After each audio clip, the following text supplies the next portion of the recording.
서울가정법원 3층 복도는 늘 그런 냄새가 납니다. 소독약과 낡은 카펫, 그리고 말 못할 감정들이 뒤섞인 냄새. 한지우는 그 복도를 몇 번이나 걸었는지 이제 기억도 나지 않습니다.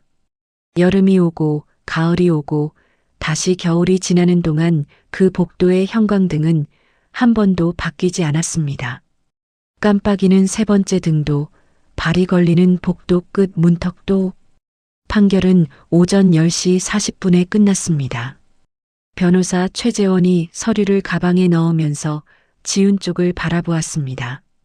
그의 눈에는 전문가적인 침착함과 그 안에 숨겨진 미안함이 함께 담겨 있었습니다. 오래 이 일을 해온 사람만이 지을 수 있는 표정이었습니다. 결과가 기대에 미치지 못했습니다. 정말 죄송합니다. 지훈은 고개를 끄덕였습니다. 수고하셨어요. 그것뿐이었습니다. 목소리는 떨리지 않았습니다. 눈물도 없었습니다.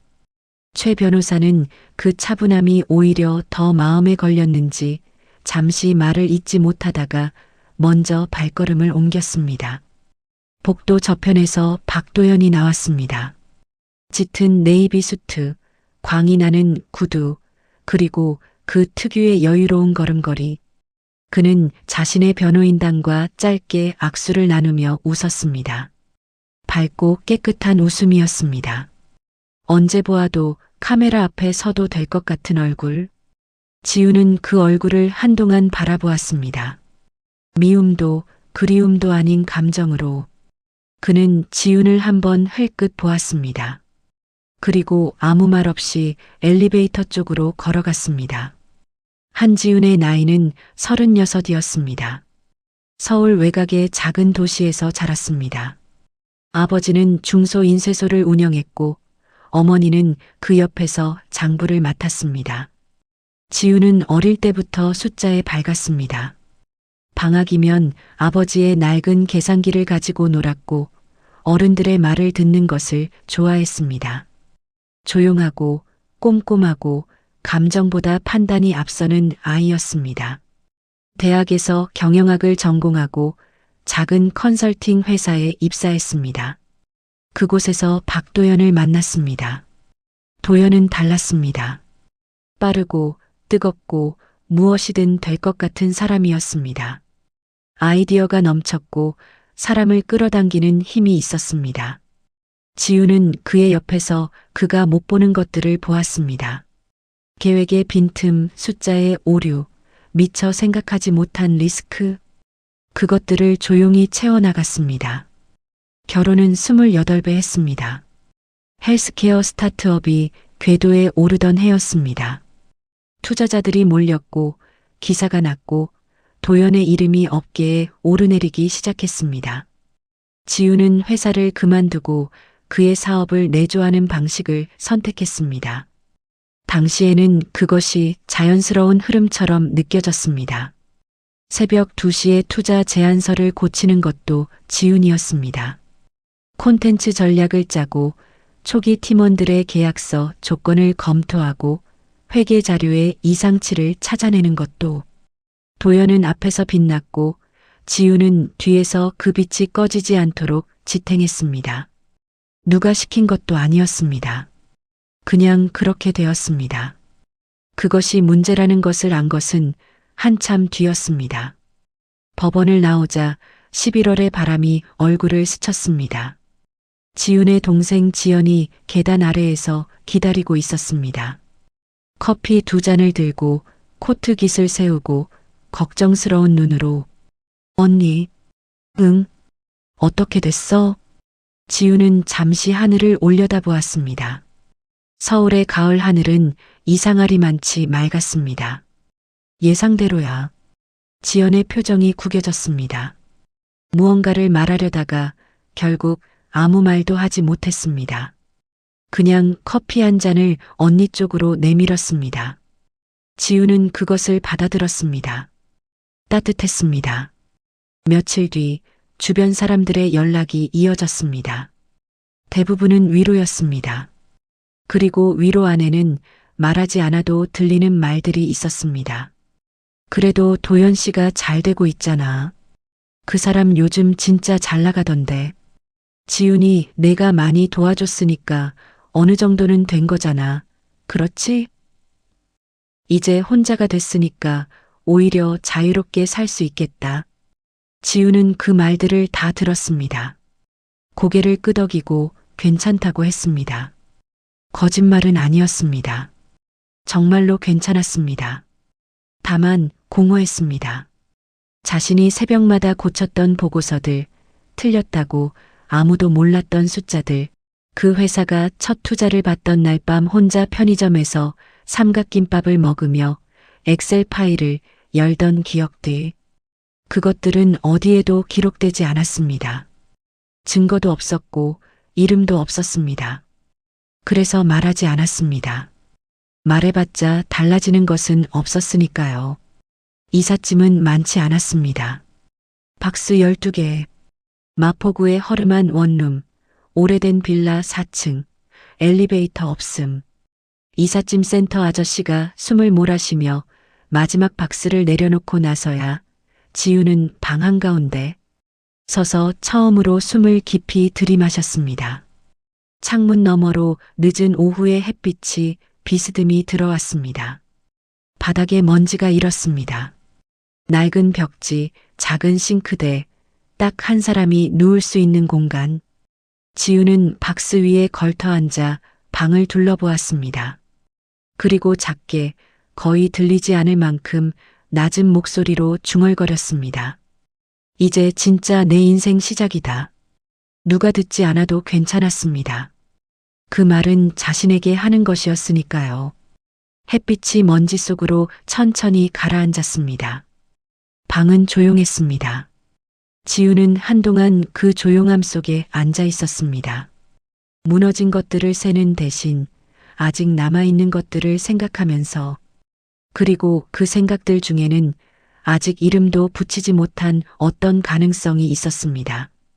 송파구 오피스텔 407호는 마포 원룸보다 조금 넓었습니다. 조금, 딱 그만큼이었습니다. 그래도 창문이 동향이라 아침에 햇빛이 들어왔고 빌트인 세탁기가 있었고 엘리베이터가 있었습니다. 지우는 이사 오던 날 그 세 가지를 확인하고 계약서에 도장을 찍었습니다. 벽은 얇았습니다. 옆 호실에서 TV 소리가 들렸습니다. 뉴스였다가 드라마였다가 자정이 넘으면 조용해졌습니다. 처음 며칠은 신경이 쓰였습니다. 그런데 어느 날 밤 잠이 오지 않아 천장을 바라보던 중에 문득 깨달았습니다. 그 소리가 싫지 않다는 것을, 오히려 누군가 살아있다는 감각, 세상이 자신 혼자가 아니라는 감각이 그 얇은 벽 사이로 스며들어왔습니다. 지우는 그날 이후 이어폰을 끼지 않고 잠자리에 들었습니다. 병원으로 복직한 것은 이사하고 3주 뒤였습니다. 강남 소재 중형 종합병원 행정팀. 예전에 다니던 곳은 아니었습니다. 결혼 후 그만둔 컨설팅 회사는 이미 다른 사람이 자리를 채우고 있었고 지훈도 굳이 거기로 돌아가고 싶지 않았습니다. 지인의 소개로 연결된 자리였습니다. 면접에서 팀장이 물었습니다. 공백 기간이 꽤 되셨네요. 가정 사정이 있었습니다. 지금은 괜찮으세요? 네, 괜찮습니다. 팀장은 잠시 서류를 내려다보더니 고개를 끄덕였습니다. 더 묻지 않았습니다. 지우는 그 점이 마음에 들었습니다. 첫 출근 날 지우는 6시 50분에 눈을 떴습니다. 샤워를 하고 밥을 먹고 7시 30분에 집을 나섰습니다. 버스 안에서 오늘 할 일을 머릿속으로 정리했습니다. 오랜만에 느껴보는 감각이었습니다. 자신의 하루를 자신이 설계하는 감각. 작은 것이었습니다. 그러나 작다고 가볍지는 않았습니다. 병원 행정팀의 일은 복잡하지 않았지만 꼼꼼해야 했습니다. 진료비 정산, 보험 청구, 부서 간 예산 조율. 지우는 빠르게 흐름을 파악했습니다. 팀원들은 처음에 거리를 두었습니다. 중간 경력직으로 들어온 사람을 대하는 방식이 의례 그랬습니다. 그러나 지우는 서두르지 않았습니다. 자기 일을 묵묵히 했고 점심시간에는 조용히 구내식당에 다녀왔고 퇴근 후에는 정시에 나갔습니다.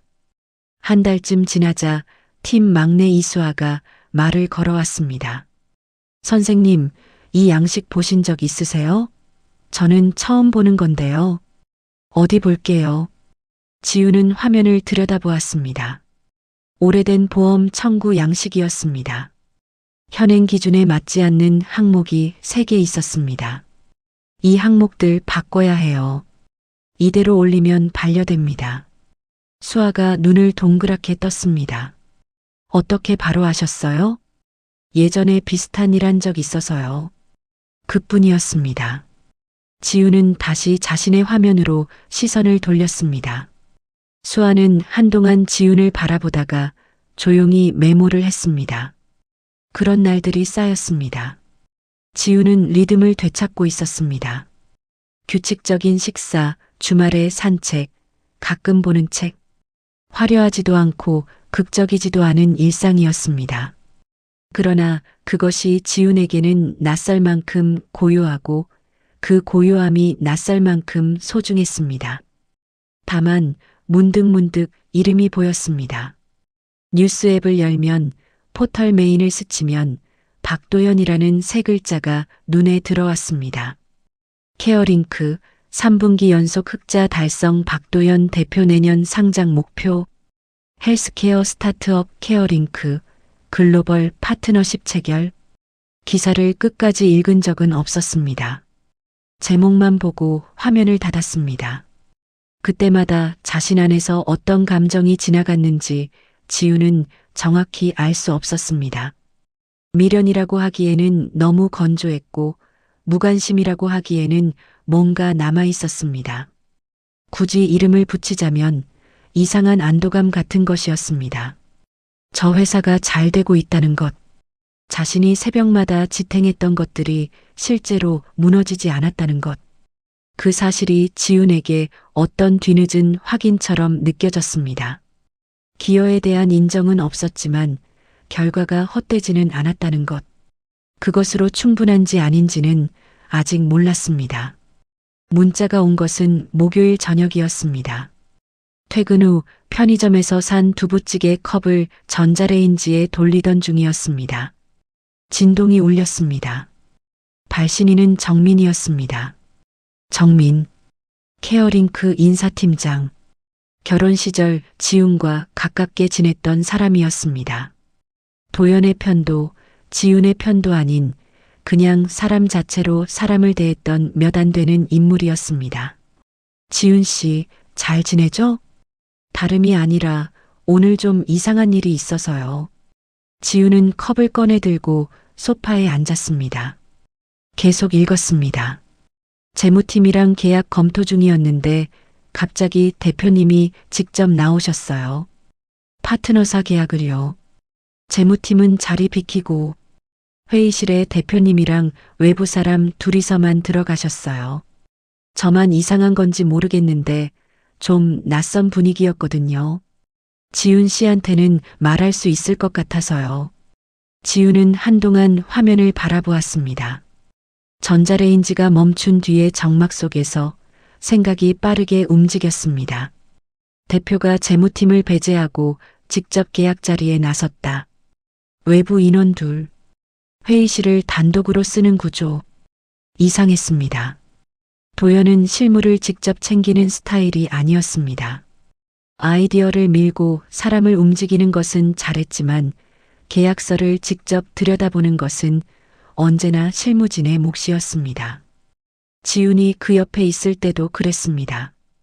그 구조가 달라졌다면 지훈은 손가락을 멈추고 잠시 생각하다가 답장을 보냈습니다.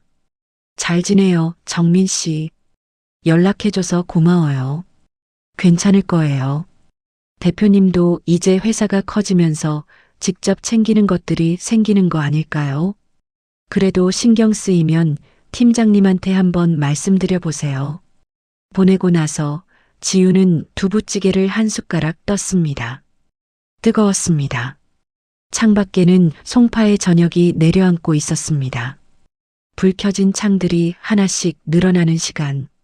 옆 호실에서 TV 소리가 들리기 시작했습니다. 어느 드라마의 대사가 얇은 벽 사이로 스며들었습니다. 지우는 국물을 마시면서 정민의 문자를 다시 떠올렸습니다. 괜찮을 거예요. 그렇게 답을 했지만 마음 한켠이 조용히 당겨지는 것을 느꼈습니다. 오래된 회로가 다시 작동하는 느낌. 숫자와 구조를 보는 눈이 손을 들고 싶어 하는 느낌. 지우는 그 감각을 억누르지 않았습니다. 그러나 따라가지도 않았습니다. 아직은 이라고 생각했습니다. 자신의 고요를 지켜야 할 이유가 충분히 있었습니다. 겨우 되찾은 리듬이었으니까요. 그 리듬을 흐트러뜨릴 것들은 아직 그 안으로 들여놓고 싶지 않았습니다. 그러나 그날 밤 지우는 오래간만에 잠을 늦게 들었습니다. 천장을 바라보면서 재무팀을 제친 계약 자리를, 회의실 안에 두 사람을, 그리고 케어링크가 3분기 연속 흑자라는 제목을 머릿속에서 천천히 맞춰보았습니다. 맞춰지지 않았습니다. 주말 오후 지우는 드디어 마지막 박스를 열었습니다. 이사한 지 2달이 넘었습니다. 대부분의 짐은 정리가 되었지만 책상 옆에 밀어둔 박스 하나가 남아 있었습니다. 특별히 열기 싫었던 것은 아니었습니다. 다만 급하지 않았습니다. 그리고 어딘가 조금 밀어두고 싶은 마음이 있었는지도 모릅니다. 박스 안에는 책 몇 권, 오래된 다이어리들, 충전 케이블 뭉치, 그리고 작은 파우치가 있었습니다. 파우치 안을 열자 USB 하나가 나왔습니다. 투명한 플라스틱 케이스, 손톱만한 크기. 케이스 옆면에 라벨이 붙어 있었는데 오래되어 글씨가 흐려져 있었습니다. 지우는 그것을 창가 쪽으로 가져가 햇빛에 비춰보았습니다. 수정본비사. 그것뿐이었습니다. 지우는 잠시 USB를 손바닥 위에 올려놓고 바라보았습니다. 언제 만든 파일인지, 정확히 무엇이 들어있는지 바로 떠오르지 않았습니다. V사라는 이름이 그나마 단서였습니다. 무언가를 4번 고쳤다는 뜻이었으니까요. 노트북을 켰습니다. 파일 목록이 열렸습니다. 지우는 화면을 보는 순간 숨을 한번 고르게 들이마셨습니다.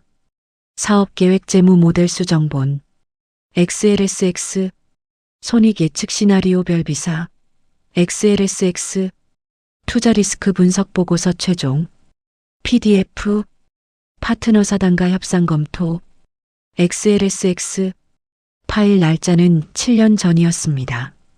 케어링크가 아직 사무실도 없던 시절이었습니다. 도연이 공유 오피스 한 자리를 빌려 혼자 앉아있던 시절. 직원이 둘이었고 투자자가 없었고 통장 잔고가 석 달치 운영비에 불과했던 시절. 지우는 마우스를 움직였습니다. 파일을 열었습니다. 스프레드 시트가 펼쳐졌습니다. 빼곡한 셀들, 색으로 구분된 시나리오, 주석 달린 수식들. 지우는 천천히 스크롤을 내렸습니다. 열이 바뀌고 시트가 바뀌고 숫자들이 이어졌습니다. 자신이 만든 것이었습니다. 틀림없이 수시간에 자신의 버릇이 남아 있었습니다. 참조 범위를 묶는 방식, 소수점 처리 방법, 시나리오를 3가지로 나누는 구조. 누가 가르쳐 준 것이 아니라 혼자 만들어낸 방식이었습니다. 다른 사람이 흉내내기 어려운 지훈만의 논리였습니다. 지훈은 한 셀 위에 마우스를 올렸습니다. 주석이 달려 있었습니다. 이 수치는 보수적으로 잡은 것. 실제 시장 반응이 좋으면 2배 이상 가능. 단 파트너사 협상이 관건. 자신의 글이었습니다. 그러나 낯선 사람의 글처럼 읽혔습니다. 기억이 되살아오는 것은 천천히였습니다. 그 시절 지우는 낮에 컨설팅 회사에서 일하고 저녁에는 도연의 사업 자료를 만들었습니다. 두 가지를 동시에 하는 것이 힘들었지만 도연이 불안해할 때마다 지우는 숫자로 답을 냈습니다. 이렇게 하면 돼. 이 시나리오가 가장 안정적이야. 여기만 잡으면 투자자들 설득할 수 있어. 도연은 그 숫자들 앞에서 안정을 찾았습니다. 그리고 어느 날 밤 투자 미팅이 연달아 2번 무산된 직후였습니다. 도연은 술을 마셨고 지윤의 오피스텔로 찾아왔습니다. 자정이 넘은 시간이었습니다. 지윤아, 나 이거 못할 것 같아. 현관 앞에 서서 그는 그렇게 말했습니다. 넥타이가 풀려 있었고 눈이 충혈되어 있었습니다. 당신 없으면 나 진짜 못 버텨. 당신이 옆에 있어서 여기까지 온 거야. 지우는 그를 안으로 들이고 물을 한 잔 가져다 주었습니다. 그 말이 진심이라고 생각했습니다. 아니, 진심이었겠지요. 그 순간만큼은. 지우는 지금도 그것을 의심하지 않았습니다. 다만 그 진심이 얼마나 오래 지속됐는지를 알고 있을 뿐이었습니다. 화면을 닫았습니다. 창밖에 구름이 지나가고 있었습니다. 방 안의 빛이 잠깐 흐려졌다가 다시 돌아왔습니다. 지우는 노트북에서 USB를 뽑아 손에 쥐었습니다. 이 안에 들어있는 것들이 무엇인지 이제는 알았습니다. 케어링크의 초기 재무 구조를 설계한 자료들이었습니다. 투자자들이 보고 고개를 끄덕였던 손익 모델. 그 모델이 지금의 케어링크를 만드는데 기초가 되었다는 것을 지우는 알고 있었습니다. 회사 내부 사람들 중에서도 이 자료의 출처를 아는 사람은 많지 않았습니다. 도연이 직접 만들었다고 말하고 다녔는지 아니면 그냥 묻혀버렸는지 지우는 확인한 적이 없었습니다. 확인하고 싶지 않았으니까요. 지금도 그 사실이 아프지 않다고 하면 거짓말이었습니다. 그러나 그것은 날카로운 아픔이 아니었습니다. 오래 두어서 끝이 무뎌진 것 같은 그런 감각이었습니다. 지우는 USB를 책상 위에 내려놓았습니다. 그리고 잠시 그것을 바라보다가 조용히 말했습니다. 이건 이제 내 기록이야. 목소리는 낮고 평평했습니다. 다짐이라기보다는 확인에 가까웠습니다. 오래 묵혀둔 물건에 비로소 제 이름을 붙여주는 것처럼.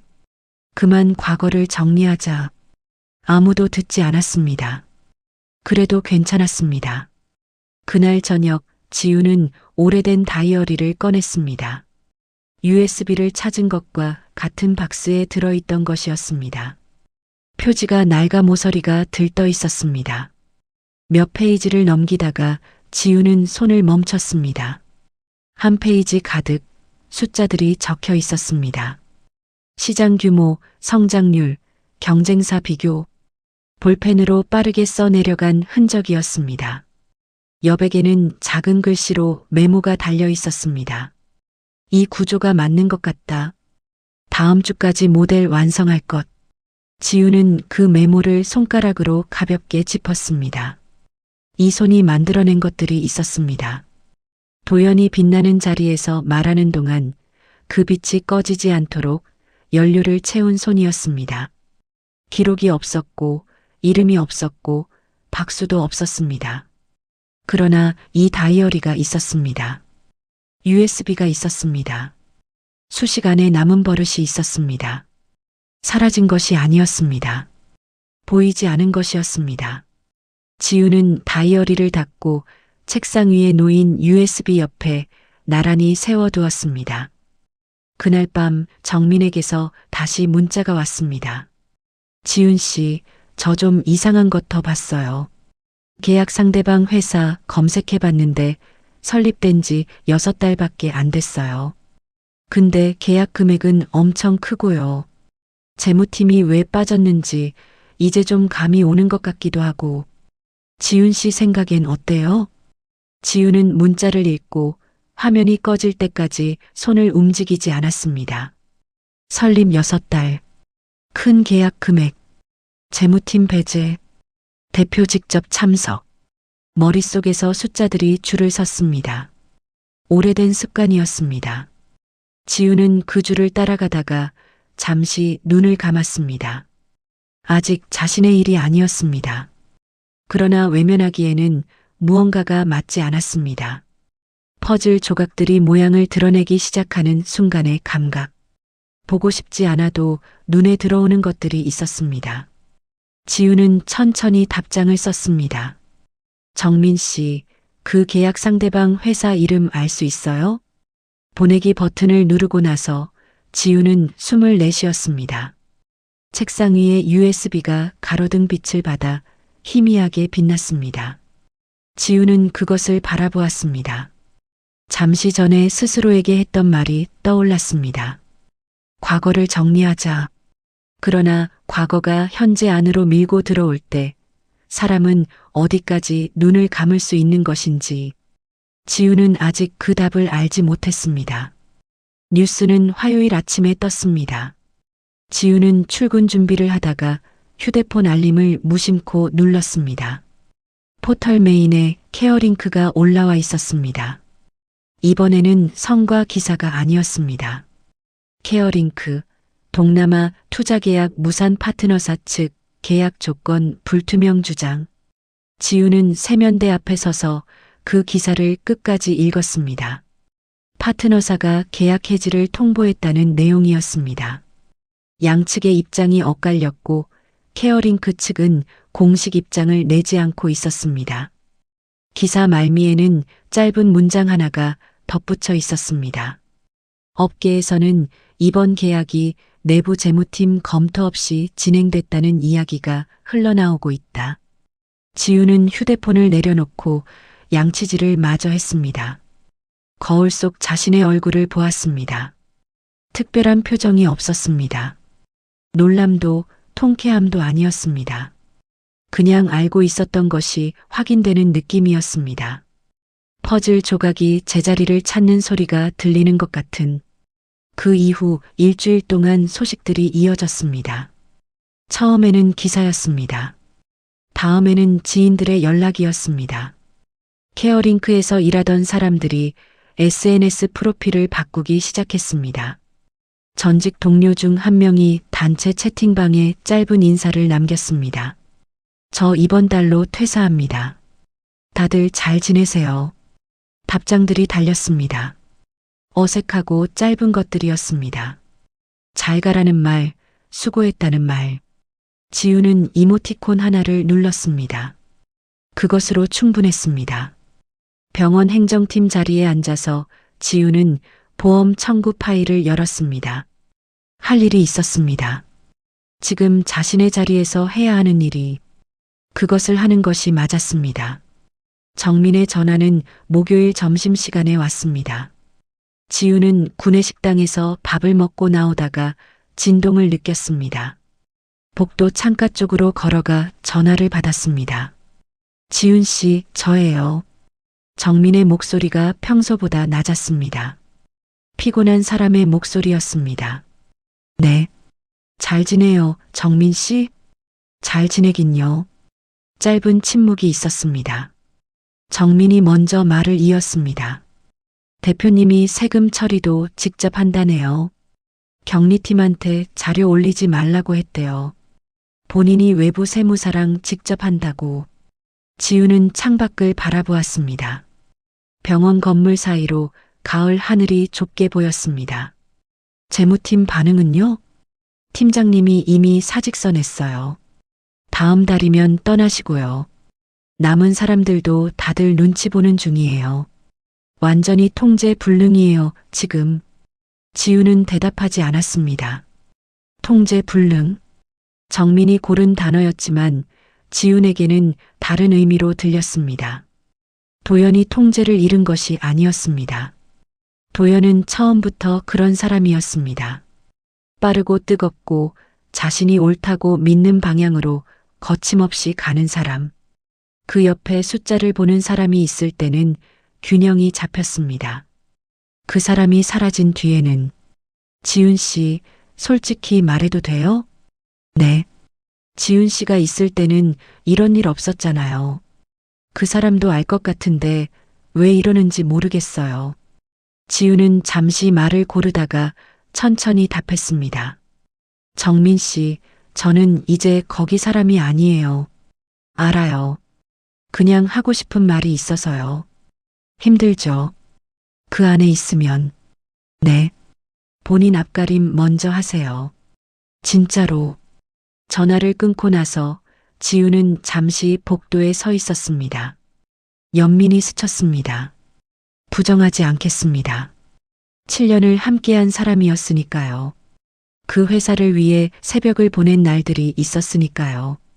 무너지는 것을 바라보면서 아무 감정이 없다면 그것이 오히려 이상했습니다. 그러나 지우는 발걸음을 자신의 자리 쪽으로 돌렸습니다.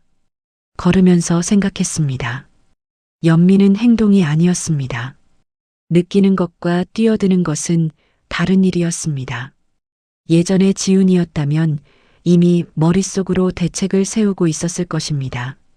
무엇을 손봐야 하는지, 어디서부터 풀어야 하는지, 누군가를 구해야 한다는 감각이 자동으로 켜지던 시절이 있었습니다. 지금은 그 스위치가 켜지지 않았습니다. 자리로 돌아오자 수아가 서류 하나를 들고 기다리고 있었습니다. 선생님, 이번 분기 보험 청구 오류율이 지난 분기보다 줄었대요. 팀장님이 잘 됐다고 하셨어요. 그래요? 선생님이 양식 고쳐주신 것 때문인 것 같아요. 저 혼자였으면 몰랐을 것 같거든요. 수아는 말하면서 약간 쑥스러운 표정을 지었습니다. 칭찬을 전하는 것이 어색한 나이였습니다. 지우는 서류를 받으며 작게 웃었습니다. 수아 씨가 꼼꼼하게 따라와 줬으니까요. 아니에요, 진짜로요. 저 선생님한테 많이 배우고 있어요. 지우는 그 말을 흘려듣지 않았습니다. 조용히 제대로 들었습니다. 누군가에게 무언가를 전하고 있다는 감각. 이름도 없고 기록도 없는 방식이 아니라 지금 이 자리에서 이 사람에게 직접 닿는 방식으로 그것이 작은 일이라는 것을 알았습니다. 그러나 작은 일이 가볍지 않다는 것도 알았습니다. 앞으로도 모르는 거 있으면 물어봐요. 수아가 고개를 끄덕이며 자리로 돌아갔습니다. 퇴근길에 지우는 마트에 들렀습니다. 두부와 달걀과 쌀을 샀습니다. 오래간만에 저녁을 제대로 만들어 먹고 싶었습니다. 줄을 서서 계산을 기다리는 동안 휴대폰을 꺼냈습니다. 케어링크 기사가 또 올라와 있었습니다. 케어링크 재무팀장 돌연 사임 내부 갈등설 확산. 지우는 기사를 열지 않았습니다. 화면을 끄고 휴대폰을 주머니에 넣었습니다. 계산대 앞으로 한 발짝 앞으로 나아갔습니다. 도연이 어떻게 되든 케어링크가 어떻게 되든 그것은 지훈이 짊어질 무게가 아니었습니다. 예전에는 그 경계가 흐릿했습니다. 그 사람이 흔들리면 자신도 흔들려야 한다고 느꼈습니다. 그 회사가 위태로우면 자신이 막아야 한다고 느꼈습니다. 사랑이기도 했겠지만 어쩌면 그것은 사랑의 모양을 한 습관이었는지도 몰랐습니다. 지금 지훈에게는 407호 오피스텔이 있었습니다. 얇은 벽 너머 TV 소리가 있었습니다. 보험 청구 양식을 함께 고친 수아가 있었습니다. 아직 다 읽지 못한 책이 책상 위에 있었습니다. 그것들이 지훈의 자리였습니다. 집에 돌아와 두부찌개를 끓이면서 지훈은 창문을 조금 열었습니다. 11월의 바람이 들어왔습니다. 차가웠지만 불쾌하지 않았습니다. 국물이 끓기 시작하면서 냄새가 방 안을 채웠습니다. 옆 호실에서 TV 소리가 들렸습니다. 오늘은 예능 프로그램인 것 같았습니다. 웃음소리가 벽을 넘어왔습니다. 지우는 나무 주걱으로 냄비를 저으면서 그 소리를 들었습니다. 괜찮다는 생각이 들었습니다. 괜찮다는 것이 행복하다는 뜻은 아니었습니다. 모든 것이 해결됐다는 뜻도 아니었습니다. 다만 지금 이 순간 자신의 발이 자신의 바닥 위에 서 있다는 감각. 흔들리지 않는 것이 아니라 흔들려도 돌아올 곳이 생겼다는 감각. 그것이 괜찮음이었습니다. 지우는 불을 줄이고 뚜껑을 덮었습니다. 책상 위에는 USB가 여전히 놓여 있었습니다. 그 옆에 오래된 다이어리가 있었습니다. 지우는 저녁을 먹고 나서 그 다이어리를 다시 펼쳐볼 생각이었습니다. 지나온 기록을 들여다보는 것이 더 이상 아프지 않았습니다. 오히려 그 안에서 자신이 무엇을 알고 있는지, 무엇을 할 수 있는지를 다시 찾고 싶었습니다. 과거를 정리한다는 것은 지워버리는 것이 아니었습니다. 자신의 것으로 되돌려받는 것이었습니다. 비가 내리기 시작한 것은 저녁 8시 무렵이었습니다. 지우는 소파에 앉아 책을 읽고 있었습니다. 창문을 두드리는 빗소리가 처음에는 작았다가 천천히 커졌습니다. 오피스텔 창유리에 빗물이 줄을 지어 흘러내렸습니다. 지우는 책에서 눈을 들어 그 줄기들을 잠시 바라보았습니다. 나쁘지 않은 밤이었습니다. 초인종이 울린 것은 9시가 조금 넘었을 때였습니다. 지우는 처음에는 잘못 들은 줄 알았습니다. 이 오피스텔에서 누가 찾아온 적이 없었습니다. 동생 지연도 오기 전에 항상 먼저 전화를 했습니다. 그런데 초인종은 분명히 울렸습니다. 한 번, 그리고 조금 뜸을 들이다가 다시 한 번. 지우는 책을 덮고 일어났습니다. 인터폰 화면을 눌렀습니다. 화면 속에 사람이 있었습니다. 비에 젖은 머리카락, 구겨진 셔츠, 고개를 약간 숙인 자세. 지우는 그 얼굴을 알아보는데 1초도 걸리지 않았습니다. 손이 잠시 멈췄습니다. 그리고 천천히 현관 잠금 장치를 열었습니다. 문을 열자 도연이 서 있었습니다. 기억 속의 도연이 아니었습니다. 법원 복도에서 환하게 웃던 도연도 아니었습니다. 네이비 수트도 광나는 구두도 없었습니다. 그냥 비에 젖은 한 사람이었습니다. 어깨가 내려앉아 있었고 눈 아래가 어두웠습니다. 두 사람은 잠시 말없이 서로를 바라보았습니다. 먼저 입을 연 것은 도연이었습니다. 지훈아. 오랜만에 듣는 목소리였습니다. 낮고 힘이 없었습니다. 그 모델 파일 있지? 초기 재무 모델. 그거 없으면 나 다 끝이야.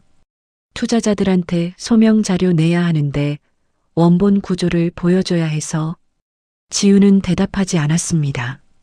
복도 불빛 아래 도연의 얼굴이 창백했습니다. 자존심도 여유도 없었습니다. 지우는 그것을 보면서 무언가를 느꼈습니다. 통쾌함이 아니었습니다. 안타까움도 정확히는 아니었습니다. 그보다 더 조용한 것이었습니다. 지우는 몸을 돌렸습니다. 책상 위로 걸어가서 USB를 집었습니다. 그리고 다시 현관으로 나왔습니다. 도연을 향해 손을 들어 USB를 보여주었습니다. 이거 찾는 거야? 도연의 눈이 달라졌습니다. 꺼져 있던 불이 켜지는 것처럼 희망이 깜빡였습니다. 손을 내밀려는 움직임이 시작됐습니다. 지훈의 목소리는 달라지지 않았습니다. 당신이 다 가져갔다고 했잖아. 재산도, 지분도, 회사도. 근데 진짜 필요한 건 못 가져갔네. 도연의 손이 멈췄습니다. 침묵이 흘렀습니다. 복도 어딘가에서 엘리베이터가 움직이는 소리가 들렸습니다. 빗소리가 창문 너머에서 계속되었습니다. 도연은 아무 말도 하지 않았습니다. 지훈도 서두르지 않았습니다. 도연이 먼저 시선을 내렸습니다. 천천히 고개가 숙여졌습니다. 말이 없었습니다. 사과인지 항복인지 그냥 무너지는 것인지 지우는 알 수 없었습니다. 그리고 이제는 굳이 알아야 할 필요가 없었습니다.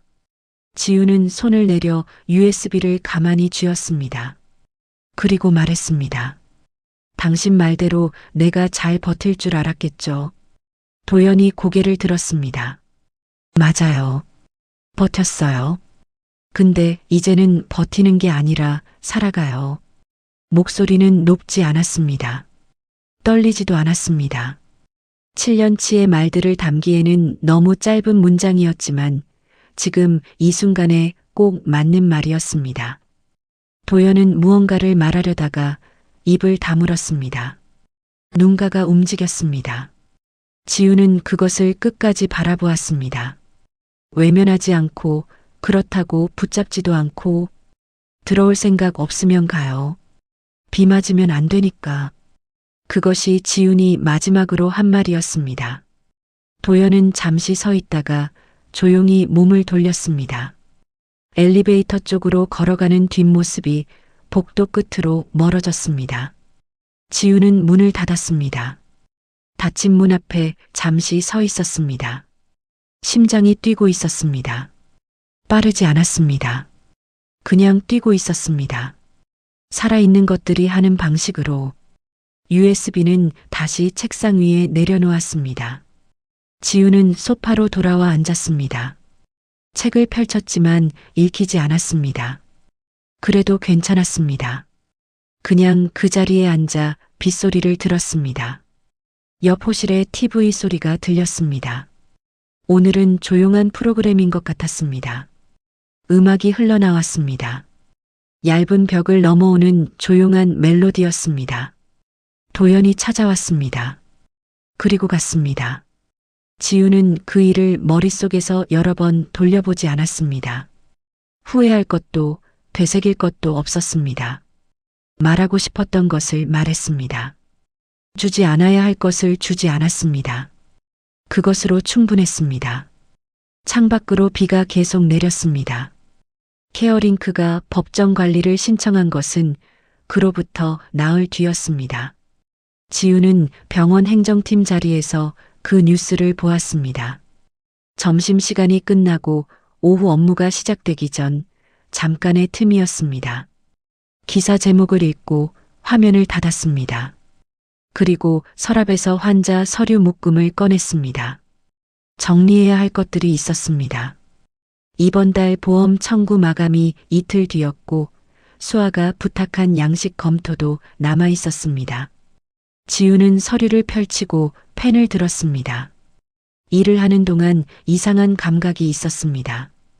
이상하다고 했지만 불편한 것이 아니었습니다. 오히려 그 반대였습니다. 손이 움직이고 숫자가 맞춰지고 서류가 쌓여가는 동안 지우는 자신이 지금 제자리에 있다는 것을 느꼈습니다. 거창한 자리가 아니었습니다. 화려한 자리도 아니었습니다. 그러나 자신의 이름이 붙은 자리였습니다. 그것이 달랐습니다. 수아가 옆자리에서 작은 소리로 말했습니다. 선생님, 케어링크 법정 관리 들어갔다고요. 뉴스에 나오던데요. 봤어요. 선생님이랑 관계 있던 회사 아니에요? 지우는 서류에서 눈을 들지 않고 대답했습니다. 예전에 좀 알았어요. 괜찮으세요? 이번에는 눈을 들었습니다. 수아의 얼굴에 걱정이 담겨 있었습니다. 꾸민 것이 아닌 그냥 사람이 사람에게 보내는 걱정이었습니다. 지우는 작게 웃었습니다. 괜찮아요. 고마워요, 수아 씨. 수아가 고개를 끄덕이고 다시 화면으로 시선을 돌렸습니다. 지훈도 서류로 돌아왔습니다. 창밖으로 빗방울이 내리기 시작했습니다. 흐린 오후였습니다. 병원 창문에 빗줄기가 닿았다가 흘러내렸습니다. 퇴근하면서 지우는 잠깐 창가에 섰습니다. 주차장 위로, 나무 위로 빗방울이 고르게 내렸습니다. 소리도 없이 내리는 비였습니다. 지우는 유리에 손을 가볍게 짚고 바깥을 바라보았습니다. 생각이 지나갔습니다. 새벽까지 엑셀을 열던 시절이 있었습니다. 아무도 보지 않는 자리에서 숫자를 맞추던 시절이 있었습니다. 그것이 헛된 시간이었느냐고 누군가 묻는다면 지훈은 아니라고 대답할 것입니다. 그 시간들이 지훈을 만들었으니까요. 보이지 않는 곳에서도 제대로 하는 사람이 되도록 그 긴 시간이 가르쳤으니까요. 다만 그것이 자신의 전부여서는 안 됐습니다. 그리고 이제는 아니었습니다. 지우는 창유리 위로 흘러내리는 빗방울 하나를 눈으로 따라갔습니다. 위에서 시작해서 천천히 아래로, 그리고 작게 속삭였습니다. 진짜 가진 사람은 지켜야 할 가치를 아는 사람이야. 누구에게 하는 말인지 몰랐습니다. 도연에게도, 과거의 자신에게도, 아니면 지금 이 자리에 서 있는 자신에게도, 어쩌면 모두에게였습니다. 빗방울이 창 아래로 사라졌습니다. 지우는 손을 내리고 코트를 집어들고 병원 출입문을 향해 걸었습니다. 발걸음이 가벼웠습니다. 무거운 것들을 내려놓아서가 아니었습니다. 무거운 것들이 더 이상 자신을 끌어당기지 않는다는 것을 알게 되어서였습니다. 밖으로 나서자 비가 얼굴에 닿았습니다. 차가웠습니다. 그러나 지우는 걸음을 멈추지 않았습니다. 빗속을 걸었습니다. 송파의 불빛들이 젖은 거리 위에 번지고 있었습니다. 퇴근하는 사람들이 저마다의 방향으로 걸어가고 있었습니다. 지훈도 자신의 방향으로 걸어갔습니다. 우산을 펴지 않았습니다. 조금 젖어도 괜찮은 밤이었습니다.